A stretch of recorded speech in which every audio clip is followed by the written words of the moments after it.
안녕하십니까. 자서전 읽어주는 남자 이천보입니다. 오늘은 인류의 눈물을 닦아주는 평화의 어머니 한학자 총재 자서전 하나님이 너의 아버지시다 편 들려드리도록 하겠습니다. 우리 귀여운 아기 교회에 갈까? 그러면 나는 쭈르르 달려가 어머니 손을 잡았습니다. 교회 가는 일이 너무 좋아서였습니다. 나는 4살 무렵부터 어머니 손을 잡고 교회에 다녔습니다. 어느 일요일 예배를 마치고 말 어기로 들어오다가 어머니가 발걸음을 멈췄습니다. 길가에 소담하게 핀 들꽃 한 송이를 따서 내 기민 머리에 꽂아 주셨습니다. 그리고 나의 볼에 입을 맞추고는 나지막한 목소리로 정답게 속삭였습니다. 곱기도해라 우리 주님의 귀한 따님. 어머니의 눈망울은 언제든 한결같았습니다. 애틋하게 그지없는 눈길은 마치 푸른 하늘을 딱 한 뼘 옮겨 담은 듯 맑고 깊었습니다. 그러나 영롱한 눈물 자국이 아롱져 있어 때로는 처연한 슬픔에 잠기게 했습니다. 어머니의 그 기쁜 심정을 알리 없는 나는 주님의 귀한 따님이라는 한마디에 설레고 기쁘기만 했습니다. 그 무엇에도 비할 바 없이 소중한 그 말을 들을 때마다 뿌듯함과 행복감이 밀려왔습니다. 아직은 몹시도 어린 때였건만 어머니는 기도하듯 힘을 실어 주님의 귀한 따님이라고 나에게 말씀해 주시곤 했습니다. 이는 외동딸의 나를 향한 평생의 기도 제목이기도 했습니다. 그렇게 나는 하나님의 딸, 주님의 딸이라는 자긍심을 갖고 무럭무럭 자랐습니다. 외할머니 역시 내 눈을 들여다보며 또박또박 말씀해 주셨습니다. 하나님이 너의 아버지시다. 그래서 아버지라 하면 육신의 아버지를 생각하지 않고 항상 하늘 아버지를 생각했기 때문에 나는 하나님이란 단어만 떠올려도 마음이 푸근하고 정겨웠습니다. 사춘기를 보내면서도 인생을 놓고 고민한다거나 아버지에게 서운한 마음을 갖는다거나 가난을 탓한다거나 하는 일은 전혀 없었습니다.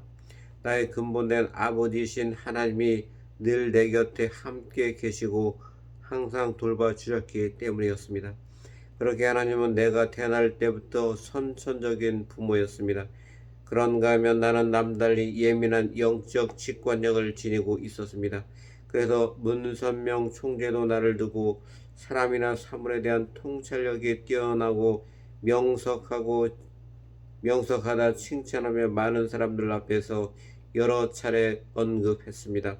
외할머니와 어머니는 핏줄이나 인정에 이끌려서가 아니라 천정의 도리를 나에게 이어주기 위해 가진 노력을 다 하셨습니다.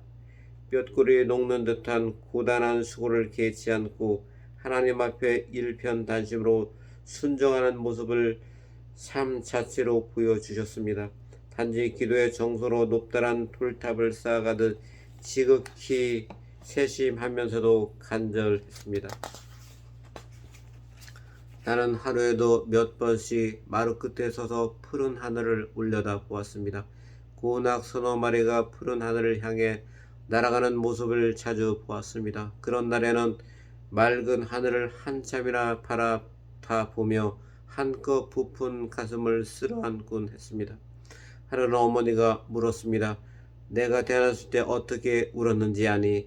아기니까 응하고 울었겠지요.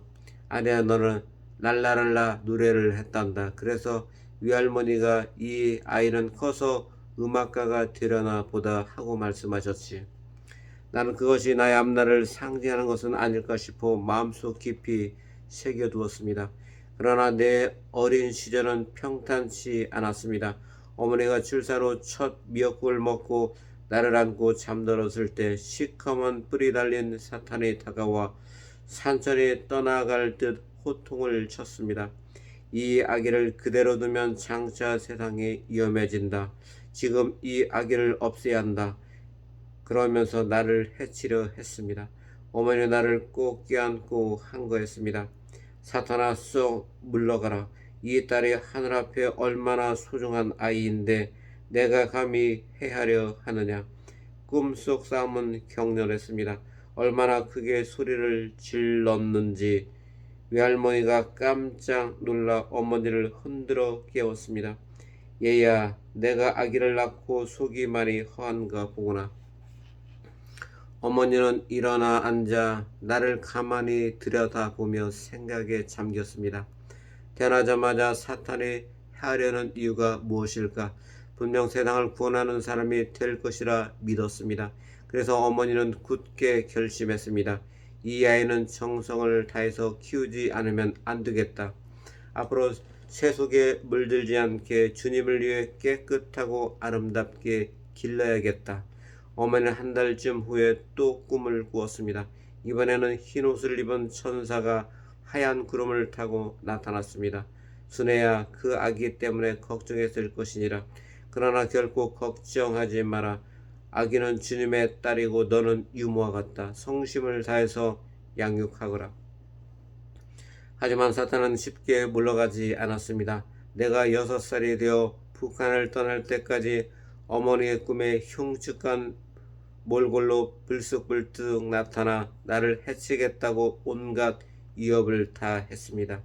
어머니는 나를 지키기 위해 꼬박 6년이나 싸웠습니다. 나는 어머니가 들려준 꿈 이야기를 듣고 몹시 궁금했습니다. 왜 사탄은 나를 해치려 그리 애쓰는 것일까? 또 왜 그리 오래 따라 다닐까?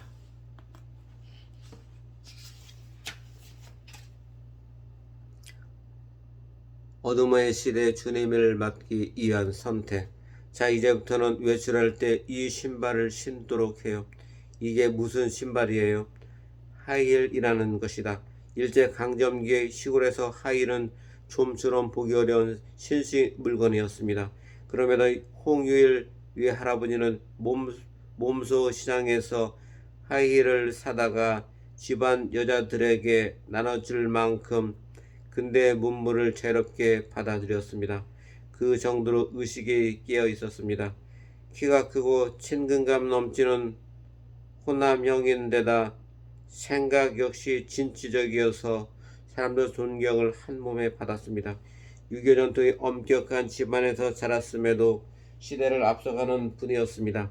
내가 초등학교를 졸업할 무렵 처음 문선명 총재를 보고는 마음속으로 외할아버지와 꼭 닮았다고 생각했습니다. 그래서 문 총재가 전혀 낯설지 않았습니다. 조모 외할머니는 작고 예쁜 용모에 부지런하고 활동적인 신여성이었습니다. 읍내 평안상이라는 가게를 열고 재봉틀을 팔아 살림을 꾸려갔습니다. 때로는 고장난 재봉틀을 수리하는 일도 했습니다. 그 시절 재봉틀은 혼수품의 첫 번째로 꼽힐 만큼 귀하고 비싼 기계였습니다. 하지만 외할머니는 시집가는 새새시들에게 싼 값으로 팔아 사람들의 칭송이 자자했습니다. 재봉틀을 한 목에 살 수 없는 사람들에게는 1년 할부로 팔기도 했습니다. 나를 업고 할부금을 받으러 이 마을 저 마을로 다닌 덕분에 어린 나는 외할머니 등에서 세상을 차츰 비워나갔습니다. 어머니는 외할머니의 열성적인 신앙을 이어받아 19세까지 장로교회를 다녔습니다. 홍순애라는 이름도 교회 목사님이 지어주었습니다. 외할아버지 가족은 청주를 떠나 청천강을 건너 평안남도 안중군 안주읍 신의리로 이사했습니다. 어머니는 안주고등학교를 거쳐 1936년 평양 성도학원을 졸업했습니다. 아버지와 어머니는 1934년 3월 5일 혼례를 올려 부부가 되었습니다. 내가 출생한 해가 1943년이니 결혼 후 9년 만에야 나를 보았습니다. 두 분 다 신앙생활과 교회활동에 몰두하다 보니 뒤늦게야 내가 세상에 태어났습니다. 외할아버지와 외할머니는 한승훈 선생을 대릴사회로 삼으려 했으나 아버지는 이를 받아들이지 않았습니다. 한씨 집안의 맏아들이었고 멀리 황해도 연백에서 교사로 일하고 계셨기에 처가의 털을 잡을 수 없었습니다. 더구나 어머니는 신앙심이 깊어 교회 일에 전념하느라 집에 머무는 시간이 드물어 서로 함께하기도 쉽지 않았습니다. 그런 연유로 나는 신의리 외거에서 태어나 줄곧 그곳에서 자랐으며 자연스레 하나님을 받아들였습니다. 아버지는 광복을 맞은 해인 1945년부터 만성 공립보통학교에 재직했습니다. 내 나라를 찾았다는 기쁨도 잠시뿐 공산당의 만행과 위협이 갈수록 심해져 남한으로 내려가야겠다고 결심했습니다. 내가 4살 무렵 아버지가 갑자기 집에 오셨습니다. 북한에서 더 이상 살기 어려우니 남한으로 내려갑시다. 공산당의 잔악함과 탄압이 이루 말할 수 없었기에 아버지는 남한으로 내려가 새로운 삶을 시작하자고 간청했습니다. 어머니는 잠시 망설일 수밖에 없었습니다. 그때 어머니는 재림 주님을 만나겠다는 일념으로 열심히 신앙생활을 했으나 주님을 만나면 어떻게 하겠다는 구체적인 계획은 없었습니다. 오로지 주님을 만나야 한다는 간절함이 가득했기에 아버지의 간청에 어머니는 골똘히 생각에 잠겼습니다. 주님을 만나기 위해 뜻길을 가는 것이 옳을까? 아니면 평범한 가정주부의 삶을 사는 것이 옳을까?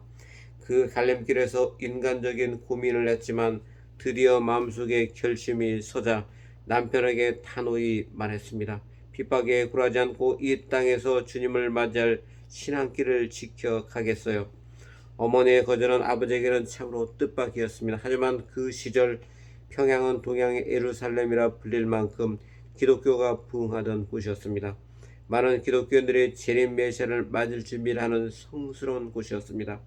성경에 재림 주님은 구름을 타고 온다고 쓰여 있었으나 평양의 신령 집단은 육신을 쓰고 오신다고 믿었습니다.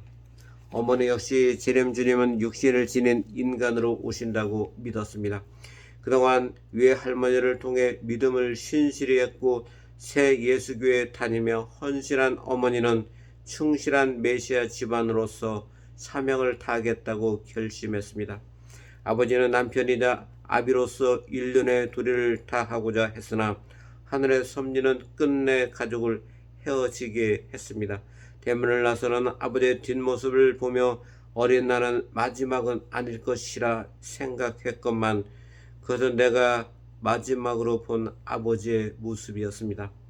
홀로 남한으로 내려온 아버지는 40여 년 동안 15곳의 학교를 거치면서 온전히 교육에 헌신하셨고 교장 선생님을 마지막으로 교직에서 물러났습니다. 그리고 1978년 봄 평화스럽게 하나님의 품에 안기셨습니다. 아주 훗날 통일교 세계본부를 경기도 청평에 건설할 때 그곳에 있는 미연초등학교에 아버지가 한때 봉직하셨다는 사실을 알고 나는 하늘의 인도하신 역사라 생각했습니다. 나는 북한에서 살던 어린 시절 외에는 평생 아버지를 만나지 못했습니다. 가로 아버지는 지금 어디에서 무엇을 하고 계실까 궁금하기는 했어도 찾아 나서지는 않았습니다. 서너 살 때부터 외할머니와 어머니에게서 들었던 말을 내 가슴과 머릿속에 깊이 새기고 있었기 때문이었습니다. 너희 아버지는 하나님이시다. 나는 그 말을 절대 흔들리지 않는 진리로 알고 자랐습니다. 하나님의 딸로서 내가 태어났으니 나의 진정한 아버지는 하나님이라고 굳게 믿었습니다.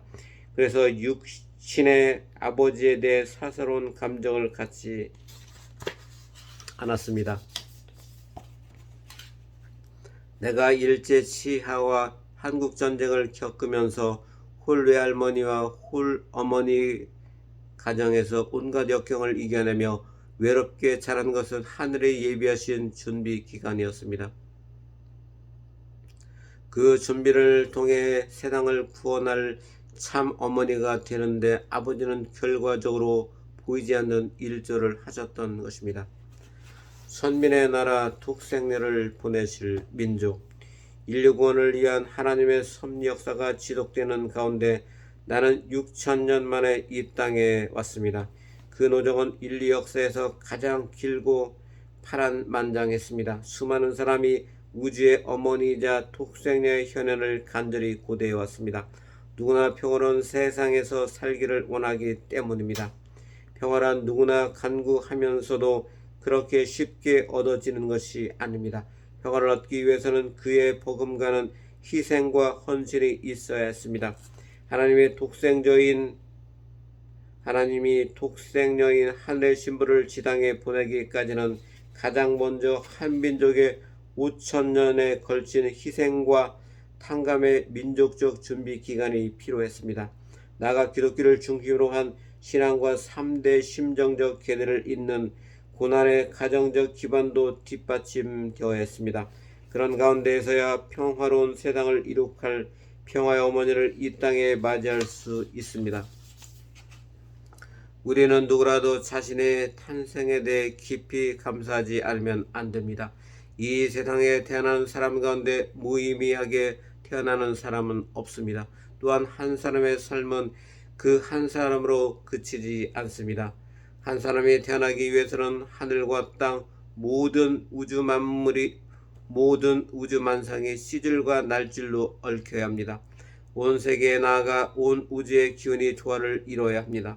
그러므로 누구라도 자신을 하찮게 여겨서는 안 되며 우주의 성스러운 작용으로 태어난 귀한 존재임을 마음속 깊이 깨달아야 합니다. 내가 태어나기 전 세계는 지극한 혼란과 어둠으로 희망의 빛이 보이지 않았습니다. 1939년 가을에 시작된 제2차 세계대전은 시간이 흐를수록 격화되어 유럽은 피로 얼룩졌습니다. 일본의 식민 지배에 신음하던 아시아 여러 나라에서는 고통이 더욱 심했습니다.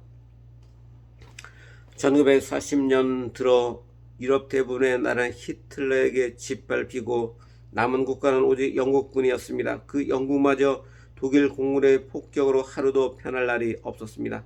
식민지 양국은 더욱 처참했습니다. 먹는 것, 입는 것은 말할 것도 없고 살아가는 것 자체가 극도의 고난이었습니다. 일본은 제2차 세계대전 막바지에 살생무기를 만들기 위해 조선인의 집안을 샅샅이 뒤져 쇳덩이란 쇳덩이는 모두 빼앗아갔습니다. 심지어 제사 지낼 때 사용하던 녹그릇까지 공출해 했습니다. 쌀은 전부 징발의 군량으로 실어가서 사람들은 굶주림에 허덕였습니다. 농민들은 자신의 땅에서 자신의 손으로 쌀을 수확하면서도 그 쌀을 먹지 못하는 처참한 지경에 이르렀습니다. 민족의 열이 담긴 한글을 잃어버린 지는 오래고 창씨 계명으로 성씨까지 일본식으로 바뀌었습니다. 젊은 남자들은 모두 징집되어 머나먼 전쟁터에서 피를 흘리며 죽어갔습니다. 그러지 않으면 탄광이나 무기 공장에서 하루 종일 노역에 시달렸습니다. 그러나 그런 고난 속에서도 나라를 되찾겠다는 결의와 희망이 싹트기 시작했습니다. 1940년 대한민국 임시정부가 충칭으로 청사를 옮기면서 광복군을 창설했습니다. 비록 나는 빼앗겼지만 그것은 일시적인 고난일 뿐 곧 조국을 광복하겠다는 굳은 결의에 차 있었습니다. 한편으로 세계 전쟁은 극으로 치달았습니다. 독일이 소련 영토로 쳐들어가 1,000만 명이 죽은 비극의 독수 전쟁이 시작되었고 일본은 진저만을 기습해 태평양 전쟁을 일으켰습니다. 미국이 합세하면서 전쟁은 지구 전체로 확대되었습니다. 그러나 밤이 깊으면 새벽이 오듯 종전을 위한 희망의 불빛이 희미하게나마 보이기 시작했습니다. 한국은 예로부터 하늘을 공경하고 평화를 사랑하는 백이 민족이었습니다. 한국의 역사 가운데에는 인간 삶의 근본 덕목이 되는 효와 충 그리고 열의 혼이 살아 숨쉬고 있습니다. 또한 한국은 역사적으로 세계의 모든 종교가 들어와 열매를 맺은 곳이었습니다. 짧은 기독교 역사를 지녔음에도 하늘은 한국을 선민의 나라로 택하시고 하늘의 섭리를 운행할 독생녀를 보내실 민족으로 찾아 세우셨습니다. 그런 하늘의 뜻에 따라 해외 독립운동 단체들이 1941년 4월 하와이 호놀룰루 갈릴리 기독학원에 모여 한족대회를 열었습니다. 이 대회는 북미 국민회, 하와이 국민회, 대조선 독립단 등 9개의 단체 대표들이 한마음으로 조국 광복을 위해 일본군과 싸울 것을 천명했습니다. 그것은 식민 조국의 광복을 향한 필연적 열망이었습니다. 더욱 중요한 것은 주권을 가진 국가에서 독생녀가 섭리를 펼칠 수 있도록 하는 준비였습니다. 그리고 내가 태어나기 1년 전인 1942년 1월 1일에 연합국 26개 나라가 미국 워싱턴에 모여 공동선언에 조인했습니다. 그 주요 내용은 첫째, 전쟁을 끝내는 것이고 둘째, 평화세계를 만드는 것이었습니다. 이로 말미암아 일제의 침략으로 인해 식민지 국가로 전락한 한국이 독립할 수 있는 계기가 만들어졌습니다. 존모 외할머니가 23년 전 6살의 홍순의 어머니를 등에 업고 대한독립 만세를 외친 것도 독실한 신앙을 중심으로 나를 사랑하는 기반 가운데 하나님의 첫 번째 사랑을 받을 독생녀의 탄생을 준비한 것이었습니다. 1942년 그 고난의 여정 가운데 세계는 1년 후에 현안하실 독생녀를 맞기 위해 그토록 힘든 역사를 거쳐 나왔습니다. 오늘은 여기까지 훈독하도록 하겠습니다.